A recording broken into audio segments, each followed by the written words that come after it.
फातिमा की रानी माँ, प्रभु यीशु की माँ, आसरा तू ही है माँ।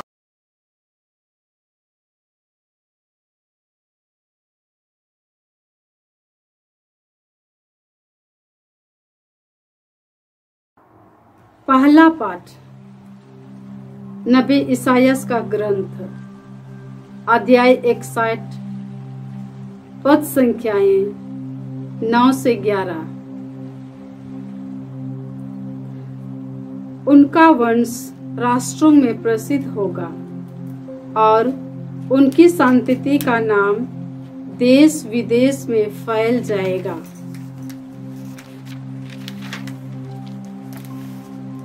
उन्हें देखने वाले सबके सब जान जाएंगे कि वे प्रभु की चुनी हुई प्रजा हैं।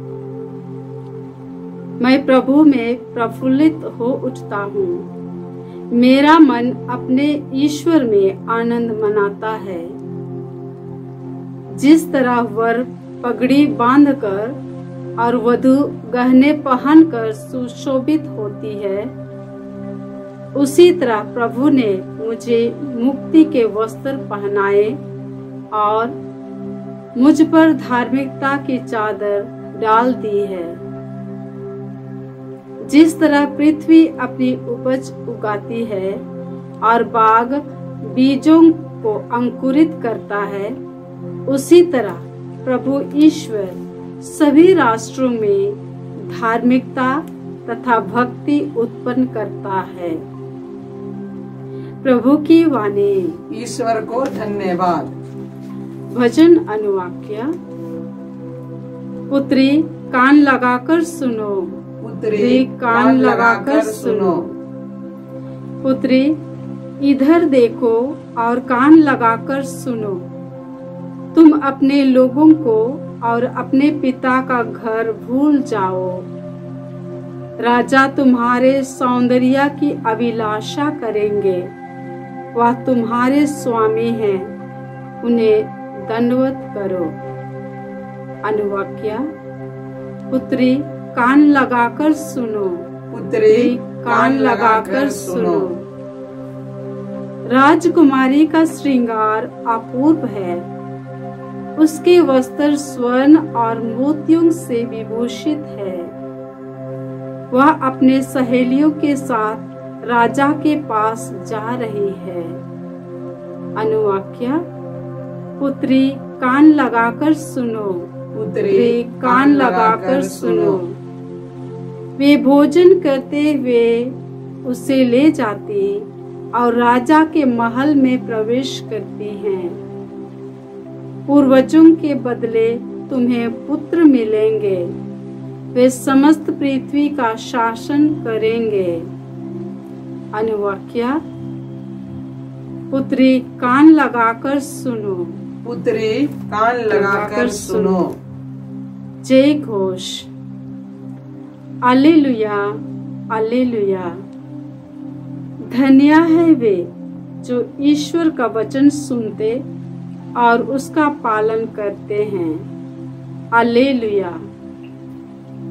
प्रभु आप लोगों के साथ हो और आपकी आत्मा के साथ। संत यूहन्ना के अनुसार पवित्र सुसमाचार।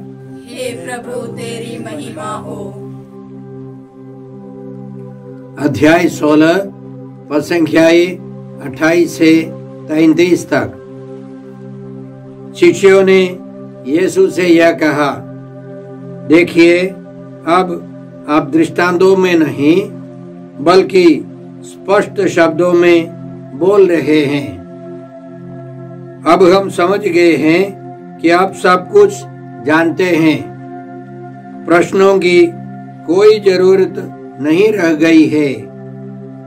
इसलिए हम विश्वास करते हैं कि आप ईश्वर के यहाँ से आए हैं। यीशु ने उन्हें उत्तर दिया, क्या तुम अब विश्वास करते हो? देखो वह घड़ी आ रही है, आ ही गई है, जब तुम सब तितर बितर हो जाओगे और अपना अपना रास्ता लेकर मुझे अकेला छोड़ दोगे। फिर भी मैं अकेला नहीं हूँ, क्योंकि पिता मेरे साथ है। मैंने तुम लोगों से ये बातें कही जिससे तुम मुझ में शांति प्राप्त कर सको। संसार में तुम्हें क्लेश सहना पड़ेगा, परंतु ढारस रखो, मैंने संसार पर विजय पाई है। प्रभु का सुसमाचार। हे क्रिस्त तेरी स्तुति हो। जय यीशु क्रिस्त में प्रिय भाई और बहनों, आज का पहला पाठ प्रेरित चरित्र अध्याय 19 से है और संख्याएं 1 से 8 तक। इसमें हमने सुना कि संत पौलुस एफेसुस पहुंचे। वहां उन्होंने कुछ भक्तों से मिला और उनसे पूछा, क्या विश्वास करते समय आप लोगों को पवित्र आत्मा प्राप्त हुआ है? तो उन्होंने जवाब दिया, हमें यह भी मालूम नहीं था कि पवित्र आत्मा होता है। तो संत पौलुस ने उनसे पूछा, तो आपको कहां से किस प्रकार का बपतिस्मा मिला? तो उन्होंने उत्तर दिया, हमें यूहन्ना का बपतिस्मा मिला है। संत पौलुस ने उनको समझाया, यूहन्ना पश्चाताप का बपतिस्मा देते थे। वह लोगों से कहते थे कि आपको मेरे बाद आने वाले में अर्थात यीशु में विश्वास करना चाहिए। उन्होंने यह सुनकर प्रभु यीशु के नाम पर बपतिस्मा ग्रहण किया। प्रभु यीशु के नाम पर प्रभु यीशु में बपतिस्मा ग्रहण किया। जब पौलुस ने उन पर हाथ रखा तो पवित्र आत्मा उन पर उतरा और वे भाषाएं बोलने और भविष्यवाणी करने लगे। वे करीब 12 जन थे, 12 पुरुष थे। तो आज हम इस बपतिस्मा के बारे में मनन करें। हम जानते हैं कि हमारे प्रोटेस्टेंट भाई लोग नदी में, नाले में बपतिस्मा देते हैं। वे कई कैथोलिक लोगों को भी फुसलाकर नदी में ले जाकर फिर बपतिस्मा देते हैं। यह संत यूहन्ना बपतिस्ता का बपतिस्मा है। उनका तर्क है कि प्रभु यीशु के समान हमको नदी में डूबकर बपतिस्मा लेना है। यदि वह तर्क हम लोग स्वीकार करें तो सबसे पहले हमें यरदन नदी जाना होगा। लेकिन कलीसिया हमें यह सिखाती है कि प्रभु यीशु ने 2 बार बपतिस्मा लिया है। पहली बार उन्होंने यरदन नदी में बपतिस्मा लिया है। उसका बहुत सारे मतलब है। पूर्वी कलीसिया के अनुसार संत यूहन्ना बपतिस्ता ने लेवी पुरोहिताई को प्रभु यीशु के चरणों में समर्पित किया। जब यीशु ने यरदन में बपतिस्मा लिया, यीशु यह दिखाना चाहते हैं कि लेवी पुरोहिताई समाप्त हो रही है। प्रभु यीशु एक नया पुरोहिताई जीवन शुरू करने वाले हैं और अन्य कई कारणों से प्रभु यीशु ने यरदन नदी में बपतिस्मा लिया। फिर अपने कार्यकाल में प्रभु यीशु ने अपने शिष्यों को समझाया, मुझे एक बपतिस्मा लेना है। संत मार्कुस के सुसमाचार अध्याय 10 संख्याएं 35 से हम लोग इस प्रकार पढ़ते हैं कि जबेदी के 2 पुत्र यूहन्ना और याकूब ने आकर प्रभु यीशु से एक विशेष वरदान मांगा। स्वर्ग राज्य में उनको प्रभु यीशु के दाएं और बाएं बैठने की अनुमति मिले। तो यीशु ने इस प्रकार उनको समझाया, तुम नहीं जानते कि क्या मांग रहे हो। जो प्याला मुझे पीना है, क्या तुम उसे पी सकते हो? और जो बपतिस्मा मुझे लेना है, क्या तुम उसे ले सकते हो? तो प्रभु यीशु को एक प्याला पीना है, एक बपतिस्मा लेना है, वह क्रूस पर है। क्रूस मरण के समय यीशु एक बपतिस्मा लेते हैं। वह है प्रभु यीशु के ही पवित्र लहू और पानी में उनके पूरे शरीर को लहूलुहान कर दिया। जब प्रभु यीशु क्रूस पर मरे, एक सैनिक ने उनके बगल में भाला से मारा, उनके हृदय को छेदित किया और उनके हृदय से खून और पानी बह निकला। हम उस पानी में बपतिस्मा लेते हैं।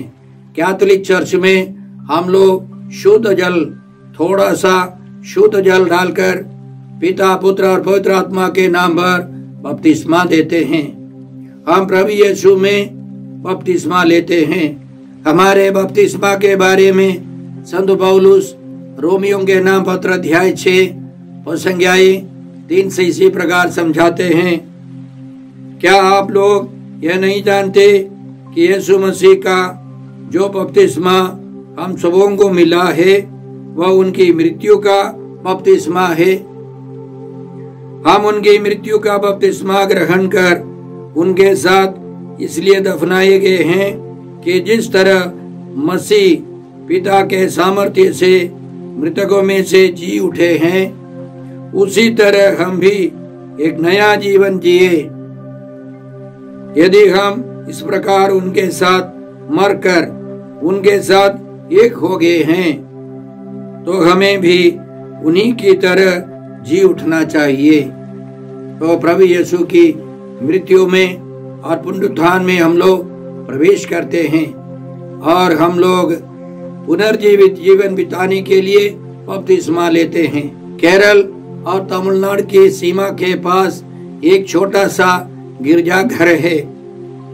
संत थॉमस के लिए उस जमाने के राजा ने एक पत्थर का गिरजाघर बनाकर उनके लिए और उनके विश्वासियों के लिए दिया था। अभी भी वह गिरजाघर है। उसमें एक बपतिस्मा का कुंड है, पत्थर से बना एक कुंड, वह इतना ही छोटा है। संत थॉमस ने उन विश्वासियों को वहां बपतिस्मा दिया था और उन्होंने शुद्ध जल लेकर उनके सिर पर डाला होगा। इसलिए हम देखते हैं वह छोटा सा कुंड है। कहने का मतलब आदिम कलीसिया से हम लोग शुद्ध जल डालकर बपतिस्मा देते थे। कैथोलिक चर्च में हम लोग संत यूहन्ना बपतिस्ता का बपतिस्मा नहीं देते हैं, वह पुराने व्यवस्था का बपतिस्मा है। इसलिए मेरा आग्रह है कि हम हमारे प्रोटेस्टेंट भाइयों को समझाए और साथ साथ यदि कोई व्यक्ति जो यूहन्ना बपतिस्ता का बपतिस्मा ग्रहण करके सुन रहा हो, वह कैथोलिक चर्च में आए, प्रभु यीशु में बपतिस्मा ले और पवित्र आत्मा का अभिषेक पाए। आज के कुछ ही वचनों के द्वारा प्रभु यीशु हमें बहुत सारी बातें सिखाते हैं। इन वचनों में बहुत सारे रहस्य छिपे हैं। सबसे पहले हमने सुना कि यीशु के शिष्यों ने यह घोषणा की कि आप सब कुछ जानते हैं। हम विश्वास करते हैं कि आप ईश्वर के यहाँ से आए हैं। उन्होंने घोषणा की, हम विश्वास करते हैं कि आप ईश्वर के यहाँ से आए हैं, आप सब कुछ जानते हैं। फिर भी उनका विश्वास पक्का नहीं था। इसलिए यीशु ने उनको समझाया, देखो वह घड़ी आ रही है, आ ही गई है, जब तुम सब तितर बितर हो जाओगे और अपना अपना रास्ता लेकर मुझे अकेला छोड़ दोगे। यह एक बहुत बड़ा रहस्य है। आइन मौके पर हमारी सहायता के लिए कभी कभी कोई नहीं रहेगा। हमें प्रभु पर भरोसा रखना है, प्रभु पर आश्रित जीवन बिताना है। नबी जकरिया के ग्रंथ अध्याय 13 संज्ञा 7 में हम लोग इस प्रकार पढ़ते हैं, विश्वमंडल का प्रभु यह कहता है, तलवार मेरे चरवाहे के विरुद्ध, मेरे साथ काम करने वाले के विरुद्ध उठो। चरवाहे को मारो और भेड़े तितर बितर हो जाएंगी। चरवाहे को मारो और भेड़े तितर बितर हो जाएंगी। पुराने व्यवस्था में जो कुछ लिखा है वह सब यीशु में पूरे हो गए हैं। प्रभु यीशु को मार डालने के लिए, उनको गिरफ्तार करने के लिए लोग आने वाले हैं और यीशु के शिष्य लोग जो डींग मारते थे कि हम आप में विश्वास करते हैं, वे सब भाग जाने वाले हैं। संत मार्कुस के सुसमाचार अध्याय 14 पद संख्या 46 में हम लोग इस प्रकार पढ़ते हैं, तब लोगों ने यीशु को पकड़कर गिरफ्तार कर लिया। प्रभु यीशु को लोगों ने गिरफ्तार कर दिया। पद संख्या 50, तब सभी शिष्य यीशु को छोड़कर भाग गए। सभी शिष्य प्रभु यीशु को छोड़कर भाग गए। भाई और बहनों, हमारे जीवन में भी दुख के समय, संकट के समय बहुत सारे लोग हमारी सहायता करने के लिए नहीं आएंगे। बहुत सारे साथी या रिश्तेदार हमें छोड़ देंगे। हम कभी कभी अकेलापन महसूस करते हैं या ईश्वर होने देता है। तिमोथी के नाम संत पौलुस के दूसरे पत्र अध्याय 4 पद संख्या 16 से हम लोग इस प्रकार पढ़ते हैं, जब मुझे पहली बार कचहरी में अपनी सफाई देनी पड़ी तो किसी ने मेरा साथ नहीं दिया। सबों ने मुझे छोड़ दिया। सबों ने संत पौलुस को छोड़ दिया। संत पौलुस को केवल प्रभु का सहारा था। आगे उनका कहना है, परंतु प्रभु ने मेरी सहायता की और मुझे बल प्रदान किया, जिससे मैं सुसमाचार का प्रचार कर सकूं और सभी राष्ट्र उसे सुन सके। मैं सिंह के मुंह से बच निकला। प्रभु मुझे दुष्टों के हर फंदे से छुड़ाएगा। संत पौलुस का विश्वास था कि आगे के जीवन में भी प्रभु उनको बचाएंगे। भाई और बहनों, हमारे जीवन में भी इसी तरह की परिस्थिति आती रहती है। हमें प्रभु पर भरोसा रखना है। इसलिए आज के पाठ में प्रभु यीशु हमें इसी तरह समझाते हैं, मैं अकेला नहीं हूँ क्योंकि पिता मेरे साथ है। पिता ईश्वर यीशु के साथ है। प्रभु यीशु के साथ रहने वाले पिता ईश्वर हमारे साथ भी रहेंगे। हम उन पर भरोसा रखें। त्रिएक ईश्वर हमारी सहायता करेगा। प्रभु यीशु हमें यह भी सिखाते हैं कि उन्होंने हमें यह सब कुछ बताया ताकि हम उनकी शांति से भरकर जीवन बिताए। संत यूहन्ना के सुसमाचार अध्याय 15 में प्रभु ने हमको आश्वासन दिया था, वादा किया था, जिस प्रकार पिता ने मुझको प्यार किया है उसी प्रकार मैंने भी तुम लोगों को प्यार किया है। तुम मेरे प्रेम में दृढ़ बने रहो। और आगे प्रभु ने कहा, मैंने तुम लोगों से यह सब इसलिए कहा कि तुम मेरे आनंद के भागी बनो, तुम्हारा आनंद परिपूर्ण हो। इसके पहले प्रभु यीशु ने वादा किया था, मैं तुम लोगों को शांति छोड़कर जाता हूँ, अपनी शांति तुम्हें प्रदान करता हूँ। और संसार की शांति जैसी नहीं है। तुम्हारा जी घबराए नहीं, भीरू मत बनो। प्रभु यीशु चाहते हैं कि हम शांति से भरकर, ईश्वरीय शांति से भरकर जीवन बिताए। तो प्रेम, आनंद, शांति, यह सब प्रभु यीशु हमें देना चाहते हैं। अनेक लोग शांति में नहीं रहते हैं क्योंकि उनके दिल में यीशु कार्यरत नहीं है। एफेसियों के नाम पत्र अध्याय 2 में संत पौलुस हमको समझाते हैं, मसीह ही हमारी शांति है। यीशु मसीह ही शांति है। तो नए व्यवस्था में प्रेम, आनंद, शांति, ये सब केवल भावुकता नहीं है, एक व्यक्ति है।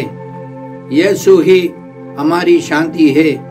वचन के द्वारा प्रभु यीशु हमारे अंदर आकर निवास करते हैं। जब हम लोग वचन पढ़ते हैं, वचन सुनते हैं या संस्कारों में भाग लेते हैं, प्रार्थना में भाग लेते हैं, वचन के द्वारा प्रभु यीशु हमारे अंदर आकर निवास करते हैं। वे शांति के राजा हैं।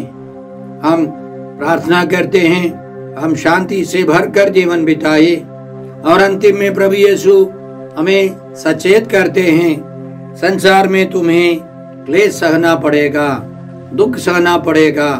हर एक व्यक्ति को, अच्छे लोग बुरे लोग सबों को दुख उठाना है। अच्छे लोगों का दुख बेकार नहीं होना चाहिए। संत पौलुस कुरिन्थियों के नाम दूसरे पत्र अध्याय 1:6 में हमें समझाते हैं, हमारे दुखों के द्वारा दूसरों को सांत्वना और मुक्ति मिल सकती है।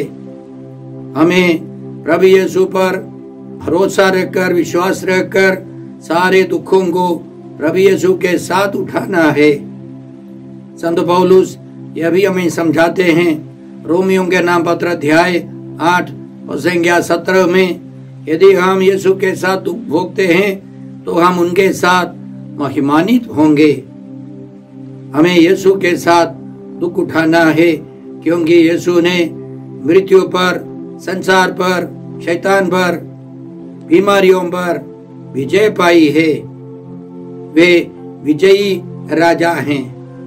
तो आइए हम इन सारे वरदानों के लिए प्रार्थना करें। हे अब्बा पिता, हे प्रभु यीशु, हे पवित्र आत्मा ईश्वर, आज के सारे पवित्र वचनों के लिए हम तुझे धन्यवाद देते हैं और तुझसे प्रार्थना करते हैं कि हम सब यीशु की शांति से भरकर सारे दुख तकलीफों को हिम्मत से उठा सके। हम कष्टों में, दुखों में प्रभु पर भरोसा रखें। हम यह प्रार्थना करते हैं प्रभु क्रिस्त के द्वारा। हमारे प्रभु यीशु क्रिस्त की कृपा, ईश्वर का प्रेम और पवित्र आत्मा का साहचर्य आप सबों को प्राप्त हो। आमीन।